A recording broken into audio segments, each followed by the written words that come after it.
Jerusalem, a city of peace and worship, standing proudly between ancient hills and sacred rivers. For centuries, it stood as a beacon of faith, revered by Muslims, Christians, and Jews alike. But now, the winds of war gather at its gates once more. The year is 1187, and the Muslim world is divided, struggling with both internal problems and outside enemies. The Crusaders have controlled Jerusalem for almost 100 years, fortifying its walls and filling its streets. But the question remains, can the heart of Islam rise again? Can this city, once lost, be reclaimed? Let's head back to the 10th century, where we witnessed the tragic fall of Jerusalem, a city that had stood under Muslim rule since 637 CE, when Caliph Umar peacefully entered its gates.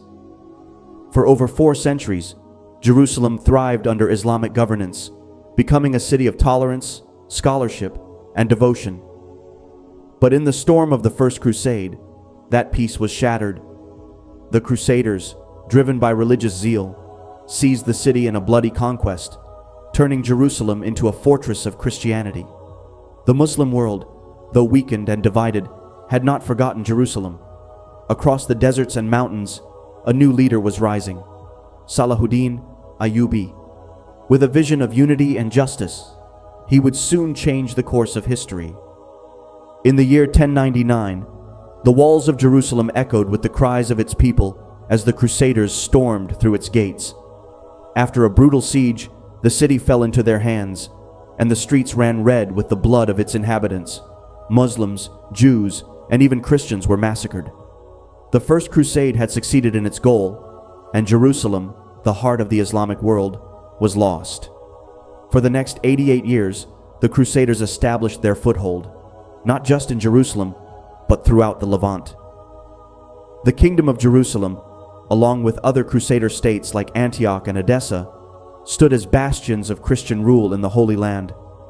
They built fortresses, forged alliances, and imposed their rule on a land that had known Islamic governance for centuries. The Muslim world, meanwhile, was fragmented and in disarray. The Abbasid Caliphate in Baghdad was a shadow of its former self, its power weakened by internal struggles and the rise of competing dynasties. While the Crusaders consolidated their power, the Muslim world was in no position to mount a unified response. Local rulers in Syria, Egypt, and Iraq were too busy fighting amongst themselves to rally against the Crusaders. But even in this dark period, seeds of change were being sown. In the early 12th century, a new force began to emerge, the Zengid Empire. Founded by Imad ad-Din Zengi, the ruler of Mosul, this dynasty sought to reclaim the lands lost to the Crusaders. Zengi's capture of Edessa in 1144 marked the first major Muslim victory against the Crusaders and set in motion a wave of hope for the Islamic world. Zengi's son, Nur ad-Din, continued his father's mission, becoming a symbol of resistance and unification in the Muslim world. Nur ad-Din not only expanded his father's empire, but also fostered a vision of war against the Crusaders. His campaigns weakened Crusader strongholds and brought the fragmented Muslim states of Syria and Egypt closer together. It was under the rule of Nur ad-Din that a young and ambitious general named Salahuddin Yusuf ibn Ayyub began his meteoric rise to power. Born into a Kurdish family, Salahuddin grew up in the shadow of Nur ad-Din's campaigns, witnessing firsthand the efforts to reclaim Muslim lands from the Crusaders. It was in Egypt where Salahuddin's talents would truly shine, marking the beginning of his journey toward unifying the Muslim world. In 1164, Egypt was a kingdom in turmoil. The once mighty Fatimid Caliphate, which had ruled from Cairo for centuries, was now a shell of its former self. Internal strife, along with the threat of Crusader invasion, left Egypt vulnerable. Recognizing the strategic importance of Egypt in the battle against the Crusaders, Nur ad-Din sent his most trusted general, Asad ad-Din Shirkuh, along with his nephew Salahuddin, to secure the region. Their mission was to protect Egypt from Crusader advances and bring it under Zengid influence. The campaign in Egypt was anything but straightforward. Shirkuh and Salahuddin faced not only the Crusaders, but also internal resistance from Egyptian factions loyal to the Shia Fatimid Caliphate. In 1169, after a series of battles and political maneuvering, Shirkuh succeeded in seizing control of Cairo, but his victory was short-lived. Shirkuh passed away only a few months later, leaving the leadership of Egypt in the hands of his young and relatively unknown nephew, Salahuddin. Despite his youth, Salahuddin proved to be an extraordinary leader. He swiftly consolidated his power in Egypt, not through brute force, but by winning the loyalty of both the military and the people. Salahuddin's rise was marked by his cautious diplomacy, careful management of resources, and a deep sense of piety that endeared him to the population. Though initially serving as a deputy to Nur ad-Din, Salahuddin's ambitions soon extended beyond his role in Egypt. One of Salahuddin's most significant achievements in Egypt was the eventual dismantling of the Fatimid Caliphate. Over the next few years, Salahuddin gradually eroded the power of the Fatimid regime. The turning point came in 1171 when Salahuddin officially ended the Fatimid Caliphate, restoring Egypt to the Abbasid Caliphate and establishing Sunni rule. With Egypt now firmly under his control, Salahuddin was in a unique position. He had the wealth, resources, and strategic location of Egypt at his disposal, giving him the means to launch future campaigns against the Crusaders. Despite his growing power, Salahuddin remained nominally loyal to Nur ad-Din. However, after Nur ad-Din's sudden death in 1174, the political landscape of the Muslim world shifted dramatically. Nur ad-Din's death left a power vacuum in the Zengid Empire, and Salahuddin, now the ruler of Egypt, was poised to fill it. Although he initially faced resistance from Nur ad-Din's heirs and other regional powers, Salahuddin's military genius and diplomatic skill allowed him to consolidate control over much of Syria and Mesopotamia. By the late 1170s, Salahuddin had emerged as the undisputed leader of a vast territory, stretching from Egypt to parts of modern-day Iraq. But for Salahuddin, the unification of the Muslim world was not an end in itself. It was a means to a greater goal. The liberation of Jerusalem, the city that had fallen to the Crusaders nearly a century earlier, remained his ultimate objective. Salahuddin's campaigns to reclaim Muslim lands and reunify the region were all part of this larger mission. In his mind, the fragmented and weakened state of the Muslim world was the very reason Jerusalem had fallen in the first place. Now, with Egypt under his control and the Zengid lands united under his leadership, Salahuddin prepared to lead the charge to recapture the city that lay at the heart of Islamic faith. By the mid-12th century, the Crusader kingdoms stood in a fragile and overextended state. For nearly 100 years, they had held key cities like Jerusalem and Antioch, but their grip was weakening. The Crusader lords found themselves divided, torn by political rivalries and internal power struggles. During this time, there was a delicate peace between Salahuddin and the Crusaders, thanks to a truce arranged by King Baldwin IV of Jerusalem, known as the Leper King. Though Baldwin's body was frail from disease, his mind was sharp, and he knew the value of maintaining peace with a rising power like Salahuddin. For several years, this truce allowed both sides to avoid direct conflict. It was a fragile agreement, but it kept the region in a temporary calm. However, after the Leper King's death in 1185, the peace began to unravel. Baldwin's successors lacked his vision and strength, and among the Crusader ranks, there was one man who had no intention of honoring the treaty, Reynaud of Chatillon. Reynaud, a Crusader lord with a reputation for cruelty and arrogance, ruled over the fortress of Kerak, which overlooked key trade routes between Egypt, Syria, and Arabia. Reynaud's ambitions knew no bounds. He cared little for peace or treaties. Instead, he saw the death of the Leper King as an opportunity to pursue his own gains. Ignoring the terms agreed upon with Salahuddin, Reynaud resumed his raids, attacking Muslim caravans as they traveled along the desert routes. These caravans were vital to the Muslim world, carrying goods and pilgrims on their sacred journeys to Mecca. But for Reynaud, they were nothing more than easy targets. He grew bolder with each raid, stealing wealth, and taking prisoners, knowing that these actions would provoke Salahuddin. Yet Reynald wasn't content with these simple raids.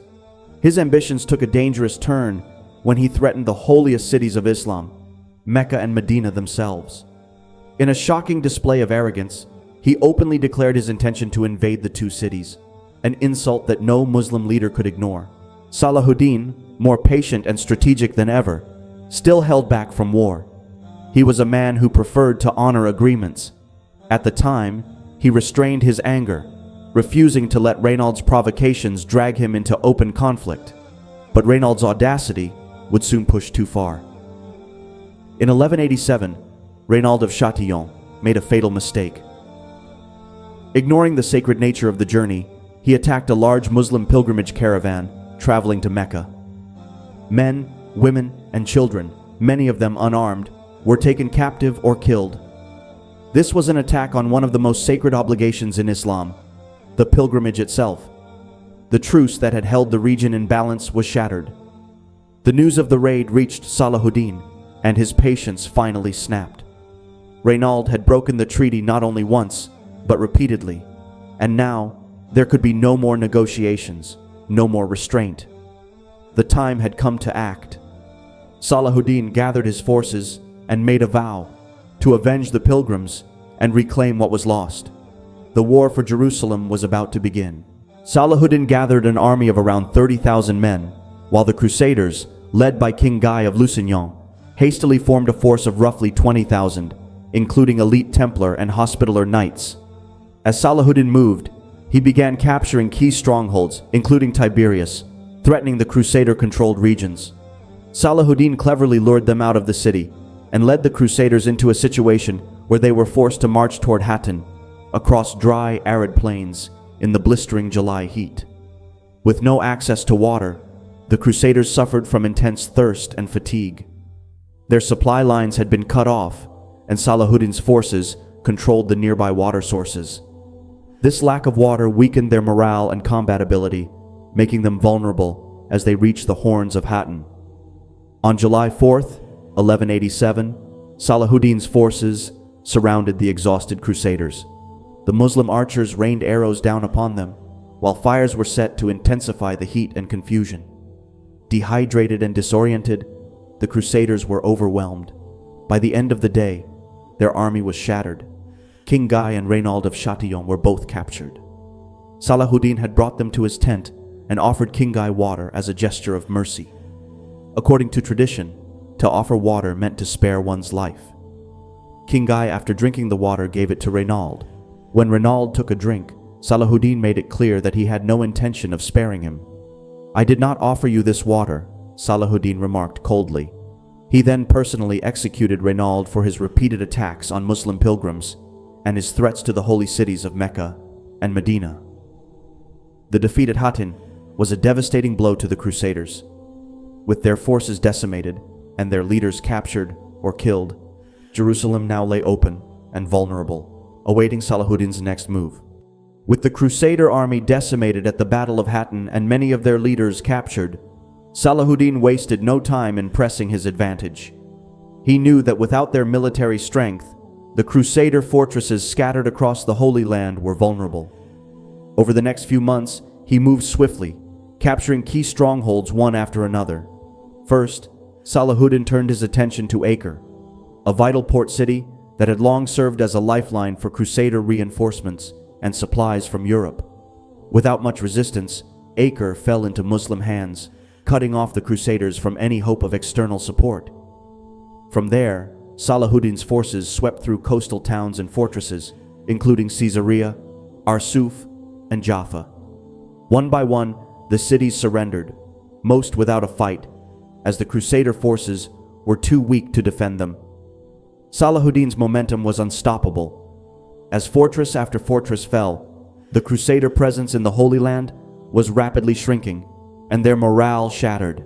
By September 1187, Salahuddin's army approached the gates of Jerusalem, the city, sacred to all three Abrahamic faiths. By now, it was heavily fortified, and its remaining defenders were determined to resist. Inside the city, Balian of Ibelin, a Crusader noble, took charge of the defense. He rallied the remaining knights, soldiers, and civilians to prepare for what was sure to be a final, desperate stand.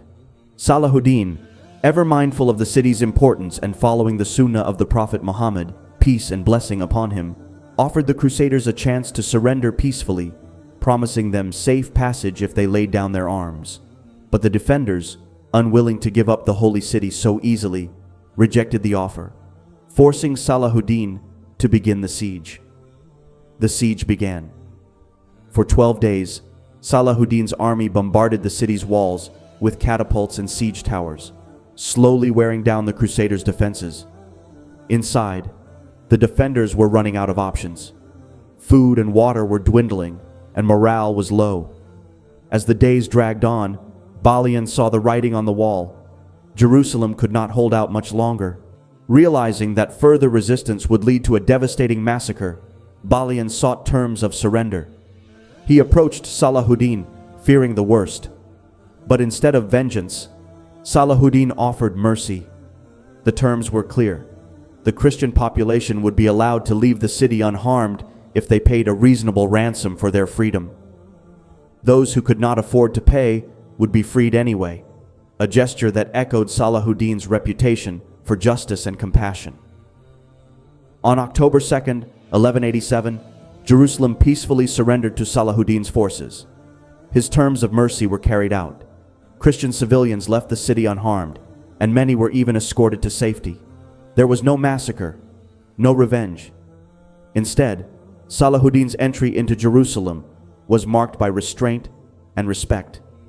The holy city was restored, and once again, the mosques of Al-Aqsa and the Dome of the Rock became places of Muslim worship. Salahuddin's conquest of Jerusalem not only restored the city to Muslim rule, but also solidified his legacy as one of the greatest leaders in Islamic history. His victory was not marked by vengeance, but by justice and mercy, earning him the respect of both friend and foe alike. If you enjoyed this video, don't forget to subscribe and hit that like button to stay notified of our upcoming videos.